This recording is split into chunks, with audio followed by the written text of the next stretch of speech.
Hi. Can you hear me? Can you hear me now?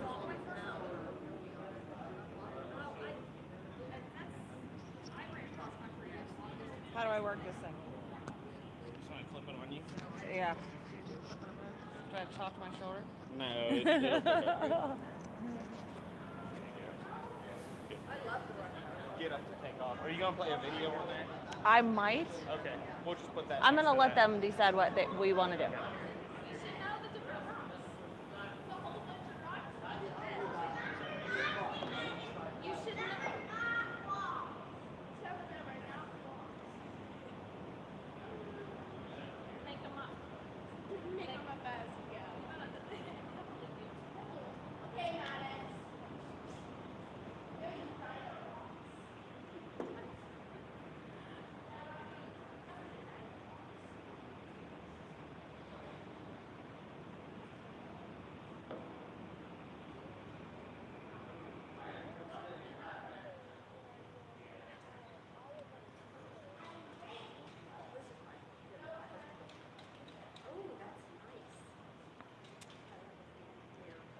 Do you want me to go now?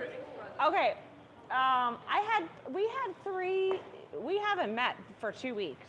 And we had 3 new people, like who we just introduced to macros, and we gave them numbers. And so I was hoping they had 2 weeks, and I was wanting that to be our discussion today. How did the numbers go? What did you hit? What are you confused about? Because we just really kind of gave them numbers. Sorry, there's a little bug. Gave them numbers and just said go so they didn't get all the fundamentals, and so that's what I was kind of going to talk about today. So we can talk about that because you're new to our group if you just want to talk about that, or there's 2 videos I've been wanting to show. One is from the CrossFit Journal, and it's one of the headquarter people. She's also a gym owner and coach, I believe. She does the regional, she always gives tips for the open. So you'll notice her if we watch that. So there's that video, it's about 13 minutes. Or the other video I've been wanting to show for about 2 months now, and I've been waiting for a crowd to show it, but that's really hard in summer because everybody's busy, is the Death by Diabetes that CrossFit headquarters put out. That's about a 24-ish, 23-ish minute video. So I'm going to let you guys decide. Do you want to watch the diabetes video? Do you want to watch the nutrition video, or do you want to have a discussion about macros? Yes, absolutely. Absolutely. Because I'm the one that eats like blizzards and soft presses. I'll make it one. That's okay. That's okay. Wait till you hear what I eat. That's all right. Okay. Okay. Take care. Okay, so I will give a low down dirty macro talk then, because I'm good at that one. I can take this with me, right? Uh-huh. Can I stick it? I'm really sweaty. Can you stick it on me? I was talking to Martha because I worked with Martha. She was saying about the macros and stuff like that. And I told her that the fit pals were Yeah. she's like, Let me grab some markers.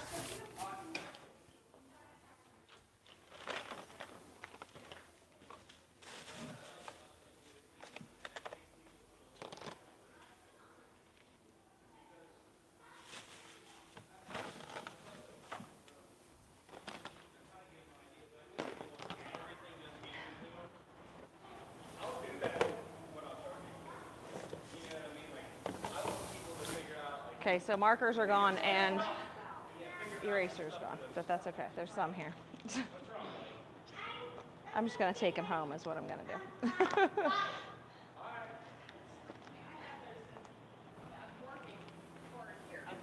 It's wet, yeah. Let me get a paper towel.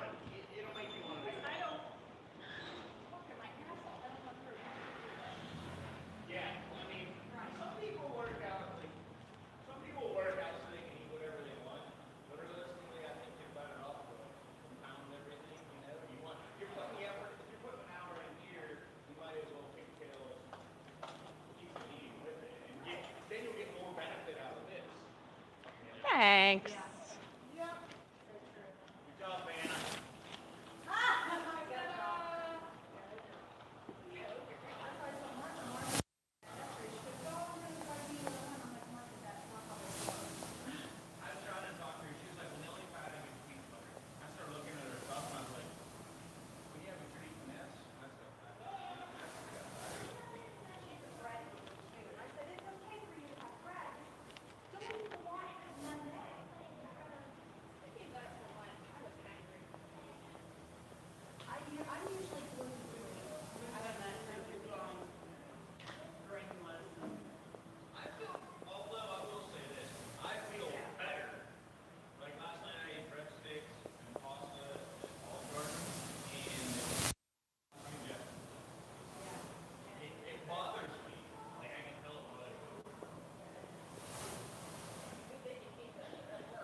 It's soybeans.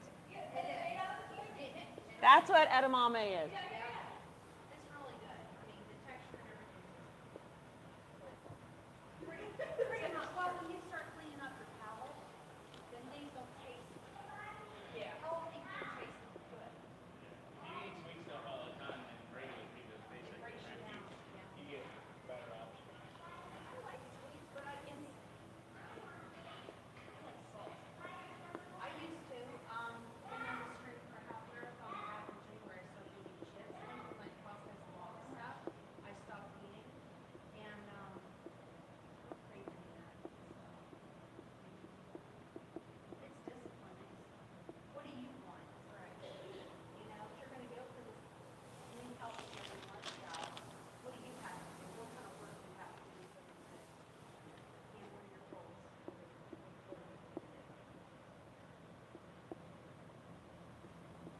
Pick up heavy shit. I push bars. I mean, we move. You don't do it. Yeah, you don't sit at the desk all day.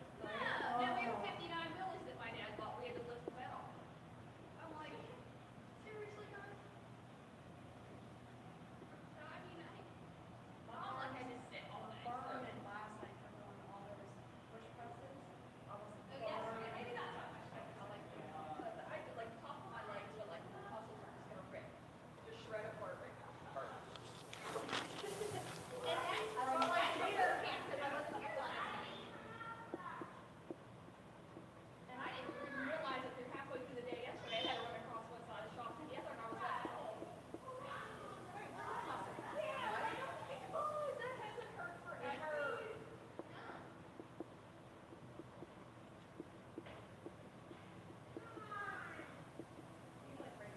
I know this seems like a lot of stuff, but this will go quickly. Just get his life out.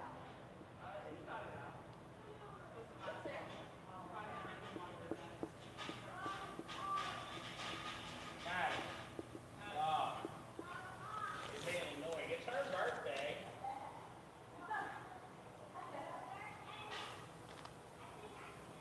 She wants you to shut up for her birthday. Just get them.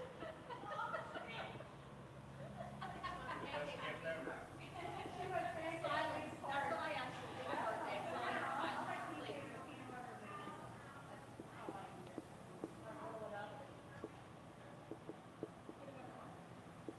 What do you taste? Oh, peanut butter and banana on it.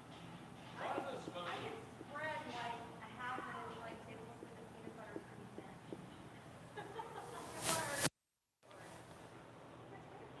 I already started on the stars number weight. Oh, yeah? Yeah, we're gonna see what happens. He's still losing weight. I was like, oh, take care of that.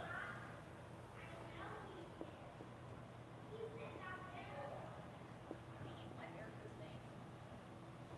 I'd rather have that. Had this like after breakfast.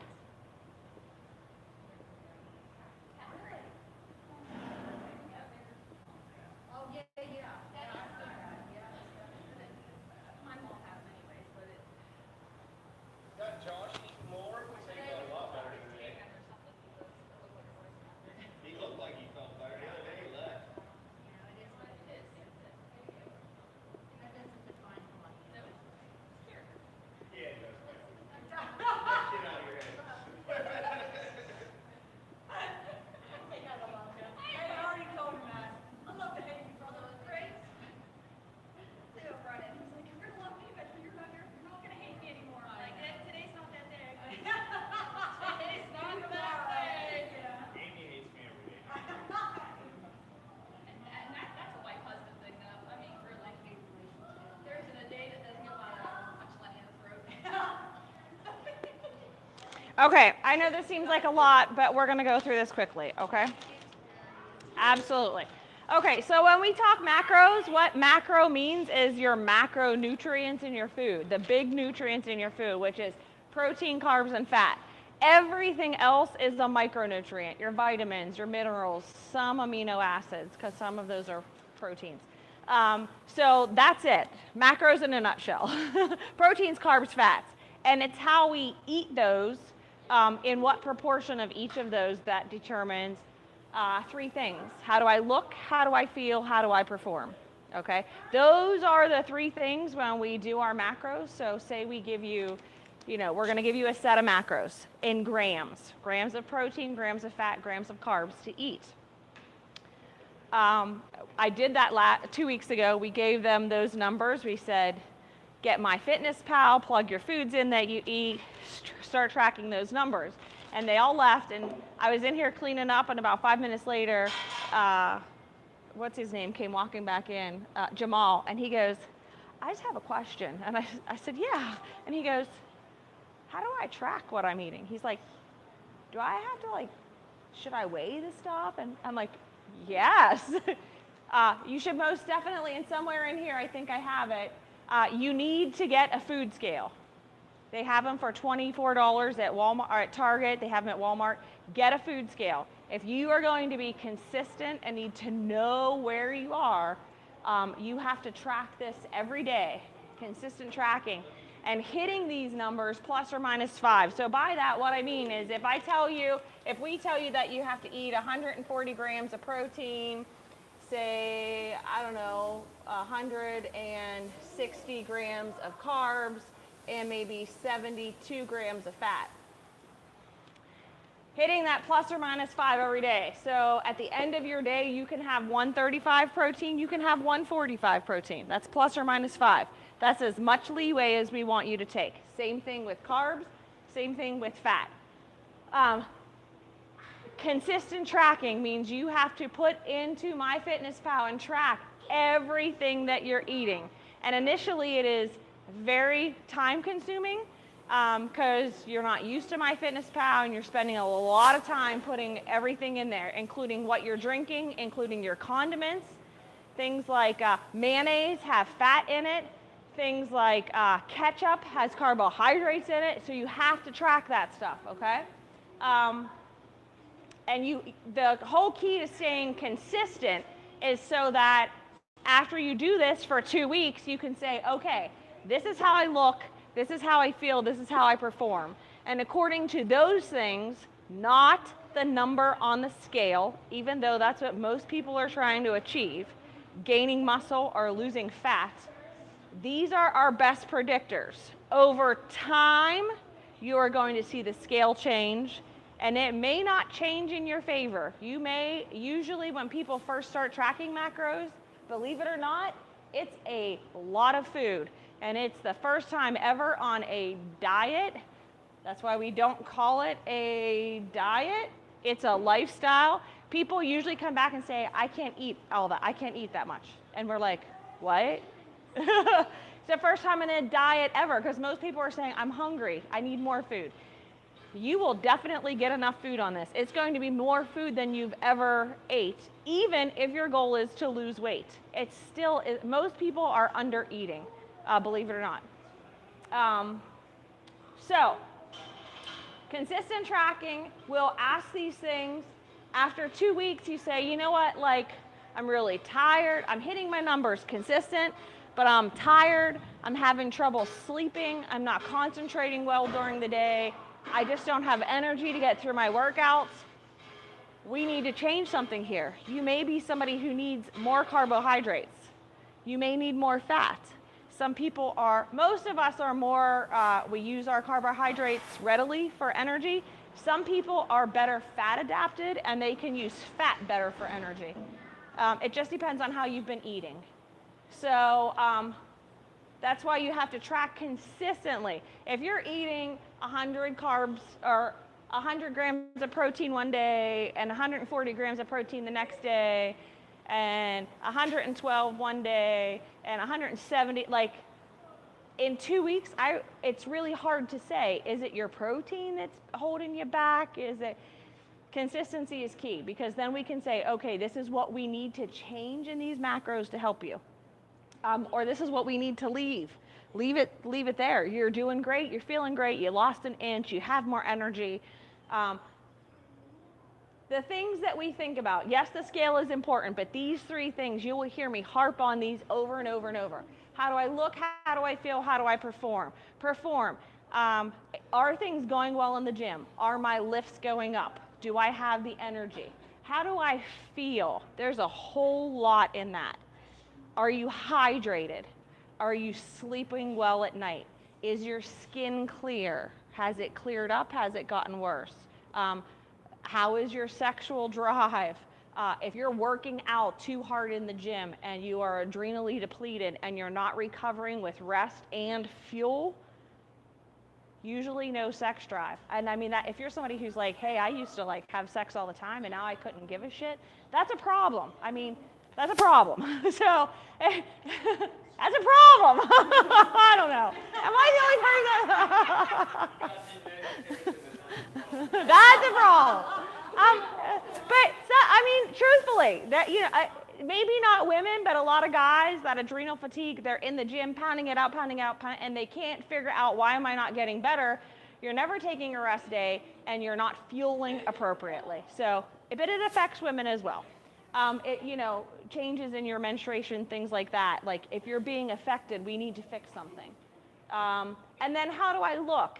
And again, it's, are you losing inches? Are you building muscle? So that's why I have this little caveat over here that you need to take self-measurements and photos in the beginning. You need to measure your biceps, you need to measure your chest, your waist, your hips, and each thigh, okay?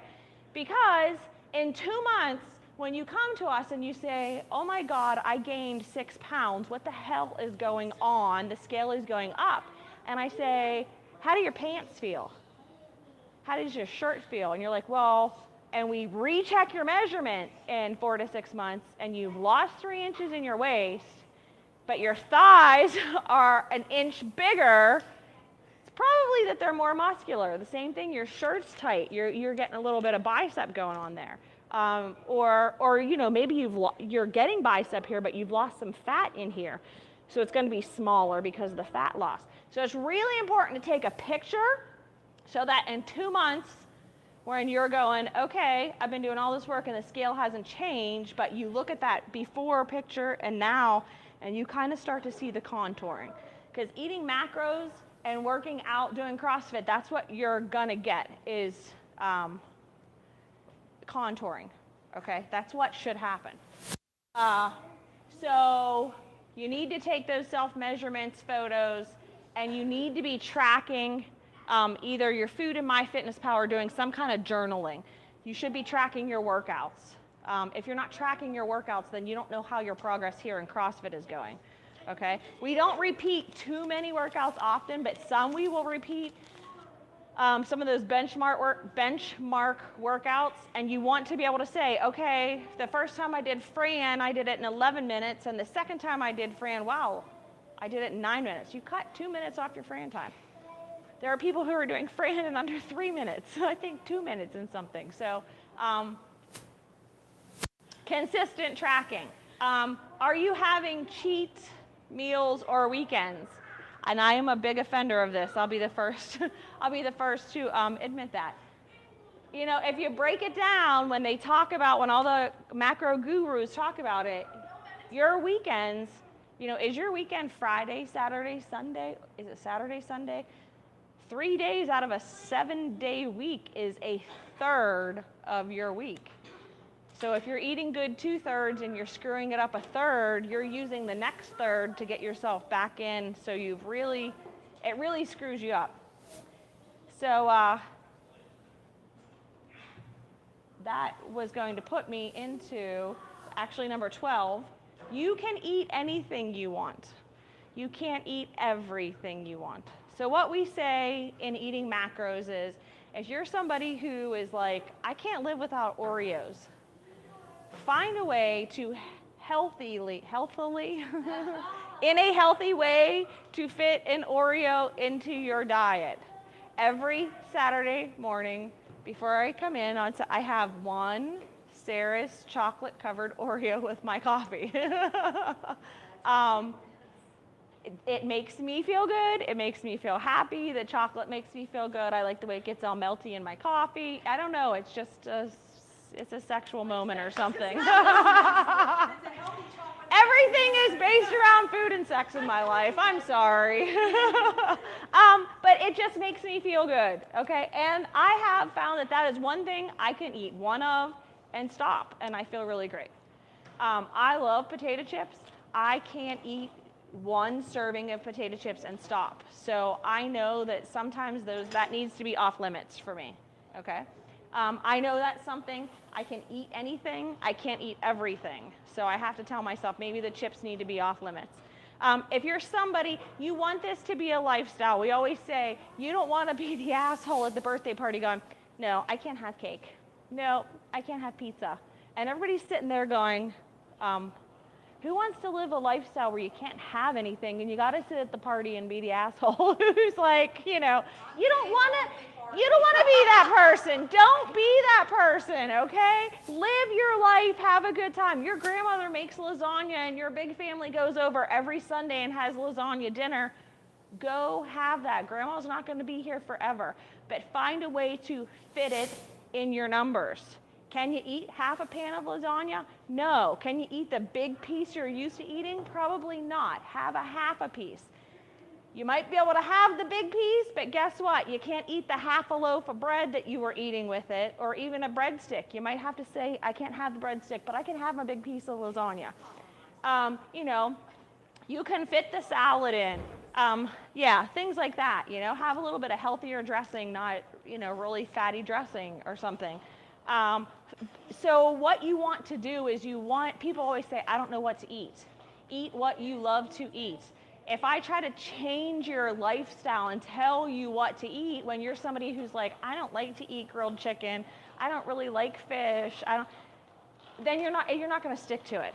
So you need to eat the foods that you love, but find a way maybe to make them a little healthier and find a way to make them fit into your numbers. When I'm eating higher protein, I have a hard time doing it without having at least one shake a day. 140 plus is kind of hard for me to hit without at least one shake a day. Most of the gurus suggest that you don't have more than 2 shakes. You want to be eating your food. They all, of course, suggest that you shop the perimeter of the grocery store because that's where the food is that doesn't contain labels because it's food. The further you go in the grocery store, that's where the labels are, and that's the things like Twinkies that even the cockroaches don't want to eat, and it's not really food. But we all eat it like Oreo every once in a while. The major thing when we first give you your numbers, the first week, I always say track everything you're eating, but don't worry if you don't hit your carbs, if you're above them or below them, and don't worry about if you're above or below your fat. But for the first week, try desperately hard to hit your protein. You will find that is the number that is the hardest of the 3 to hit. Especially for women, most women are not eating that much protein. And if you're going to build a little bit of muscle, which you need that muscle to become an efficient fat burner, for your metabolism to be revved constantly, you have to get to this amount of protein. That's just the way it works. So the hardest thing is going to be hitting your protein. So we always say that first week, don't worry about the other 2 numbers. Try desperately hard to hit the protein, to find ways to get protein into your diet. Always, do you have a goal? Is your goal fat loss? Is your goal muscle gain? Is your goal performance? Is your goal aesthetics? You need to know that, because if your goal is aesthetics and having abs, your numbers are going to look different than if your goal is performance. All of the CrossFit gurus right now, all the big games athletes, they couldn't give a crap what their abs look like. They are all eating right now to get ready to perform in the games. Do they still have abs? Absolutely, because they're super fit people, but they're not really worried about what their abs look like right now, I promise you. They are eating mega amounts of food to keep them fueled, so their performance is number 1 right now. Those 2 things are going to look very different, and your numbers are going to look different. And you can't do both at the same time. Right. You can't chase, right. You can work on both, but one, your performance is going to suffer a little bit if you're cutting things down to get aesthetically. If you're aesthetic, if you're did I say that backwards? Yeah. They're going to affect each other. So you should really chase one or the other. And your numbers should reflect that. Should you stay in one of those modes 365 days a year? Absolutely not. The games athletes don't, and they don't eat like that all year. For about 3 months preparing for the games, they might be eating like that. The rest, after the games, they probably do a big calorie eat for a couple days because they're recovering. And then most of them, I think, just kind of level out. And then they kind of get to a point where they're in that aesthetic, so their numbers change to be aesthetics for a while, and then they come back around and they're getting ready for the open and regionals, and so then they start refueling differently. So we can't constantly be in a cut.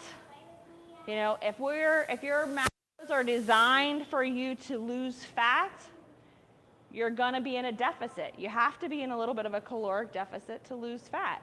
You can't stay in that deficit for 9 months out of the year because somewhere something is going to give.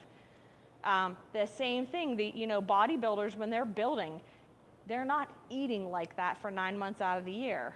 The games athletes aren't fueling that heavily 9 months out of the year. You can't stay in one of these for a long amount of time. If you're in a cut, if we have you in a deficit for 3 months and you're doing really well and you're feeling well, at some point, like Amy, she started getting more food. So was she really still in a deficit? Probably not. And she got to the point where she's fueling more and still able to, she's not, not losing anything. She's probably gaining. But you can't stay in a deficit continually. We have to either plateau you out for a little while and feed you and recover you to take you back into a deficit or back into a build. Hit your protein. Goals. So you have to have a goal. What is it? And 3 things we always say about a goal. It should be positive, it should be present, and it should be quantifiable. What was one of our goals? I will lose 10 pounds of fat by October 1st. It's positive, it's present, and it's quantifiable, it's measurable. Come October 1st, did I lose 10 pounds of fat? And after you figure this, then we did a whole talk on once you figure out your goal, how do you get to your goal? And in a nutshell, just so you kind of can think about this at home, because these are good things to go through, in a really quick nutshell, if I can remember off the top of my head, I used the example of someone trying to make it to the Olympics to be a skier. You do all the regional things, you get in. What are the things that those people are doing? They're filming their skiing so that they know, like, where am I bad at? Where is my technique bad? They're getting a coach. They have a nutrition coach. They have a strength coach. They have a skills coach.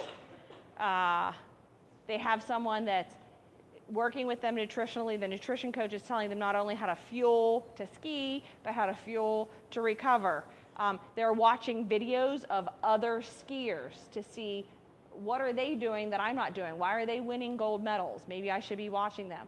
If you're somebody, if these are the 5 ski resorts where the next 5 competitions are, they're gonna look at the terrain on those 5 hills, and they're gonna study it. This terrain is icy, this terrain is curvy, we need to do the same thing. Regarding what your goal is, fat loss, muscle build, whatever it is, endurance, you wanna get your endurance better, pick your goals, and then you need to, off of those goals, there should be almost like a family tree of branches. These are the things that I need to do. These are the things that I can do monthly. That break down into the things that I do weekly, that break down into little things that I do daily to reach that big goal. And we suggest that people take like 20, 40 minutes and map that all out. MyFitnessPal, don't forget, you need to shut off exercise. If you don't shut that off and you're putting exercise in there, MyFitnessPal is giving you extra calories. So you're never going to be in a deficit. You'll never be in a deficit. So either shut it off or don't track your workouts in there. Remember, the scale isn't the best predictor. We went over that. You're gonna maybe fluctuate up a little bit, and that's because of muscle. This whole thing is about progress. This is a big one. Progress, not perfection. Too many people will sit and they will just be so obsessed with MyFitnessPal. And poor Rhonda, she had a breakdown one time. They ate meatloaf somewhere or something. And she was going through like 400 meatloafs in MyFitnessPal, and she just wanted it to be perfect and couldn't find one that she thought fit, and drove herself crazy to the point where she didn't track it, and she got off track. And don't spend an exorbitant amount of time. Look at the food you're eating out somewhere. Decide, I make meatloaf at home. My meatloaf, this looks a little more fatty than my meatloaf. 42 meatloafs are going to come up in MyFitnessPal. Find one that you think is close. These numbers kind of look a little fattier, so I should probably use these numbers because this is a fatty looking meatloaf. And I think Jason and we always tend to go a little Higher, yeah. than usual, just to be on the safe side. Yeah. Don't be like, oh my God, I'm at this restaurant and it's not in MyFitnessPal, and freak out and not put it in, or not. Find something similar. I think one of the people that I always follow is Jason Ackerman, and they're in Hawaii right now, and they were at a little like local donut shop having a donut, and they were like, no problem. We picked the Boston cream pie donut from, I think it was Krispy Kreme, something like that. And they're like, we picked that one, we plugged it in. Is it the same donut? No. Is it better than not plugging it in at all? Absolutely. So progress, not perfection. Don't drive yourself crazy trying to make something. Cupcakes a lot. Like Yeah. Cupcake, I'll pick the Walmart. Yeah. Walmart Giant Eagle is a generic cupcake. Sometimes I'll plug in whether it's buttercream or like the Cool Whippy icing. Yeah. It's close. It's better than not tracking it, This is me also. This is why I love this saying. Lots of people know what to do. Few people actually do what they know. You get all the tools here. We give you so many ways to help you get through this. You have the information, and now you need to take the information and do it. I love this one. I am the only difference between fit and fat. It's me. She said it earlier. Lose our excuses. Do what you got to do. We did lots and lots of talks about that. The really good one, drawing the line in the sand. We did a whole visual process with that one. That might be something we could revisit. But that's it. I am the only difference between fit and fat. Did I miss anything? Can you guys think of anything that I didn't hit on? That if you want to drink alcohol, there's a specific formula to fit alcohol in. And so if you look up, right? If you look up, say, a Miller Lite, it's going to say it has 23 carbs. But they do their carbs different because of the alcohol and the sugar. And so the way the macro gurus tell you should do it is take the calories in that alcohol and divide by 4 and plug that in generically as your carbs. So 2 things you can do is just plug in a generic drink and you pick the carbs. Because if you plug in, what they're saying is if you plug in the Miller Lite, the carbs aren't right. What I usually will end up doing is I will plug in, right in MyFitnessPal where you're looking at food up, I will plug in Own Your Eating wine or Own Your Eating beer. Because Own Your Eating, that's one of the macro gurus, this Jason that I talked about that I follow, they already put that into MyFitnessPal for you. So if you pick Own Your Eating white wine, they've already took the calories of a white wine, divided it by 4, and gave you the correct carbohydrates. And for beer and for hard liquor, like it's all, so I will just pick that because it's easy. Yeah, it's already in MyFitnessPal. It's easy. Number 9, you have scale. Scale isn't the best predictor. Your weight scale. Yeah, because like I said, your weight may come up a little bit as you build muscle, and then people kind of get discouraged. They're like, I'm gaining weight, which goes back to take a before picture so that you can look at them and you will see. Because initially, as you're doing it, you're not going to see the difference until you go back in 3 months and look at that picture, as well as the measurements. I have the Fitbit scale. Yeah. So it tells you Yeah. the BMI and Yeah. all that Yeah. crap. So whenever I use it, I'm kind of like, okay, I have to look at my numbers and see, okay. Yeah. I think we down. Yeah. So your weight may be up, but your measurements hopefully are down. Yeah. Yes. Yeah.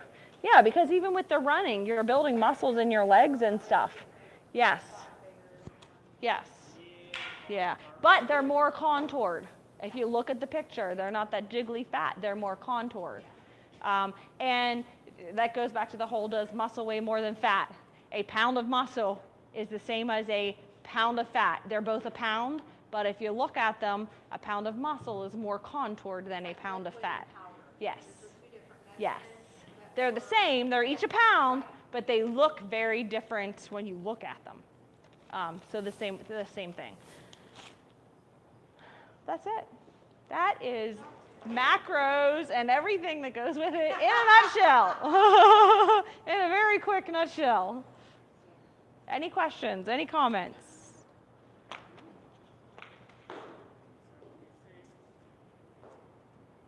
I have something in my hand and it's driving me crazy.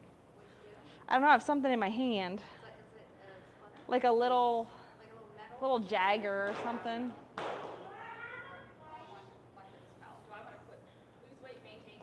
You don't want to put anything there. Don't even fill any of that in. Skip it or? Yeah.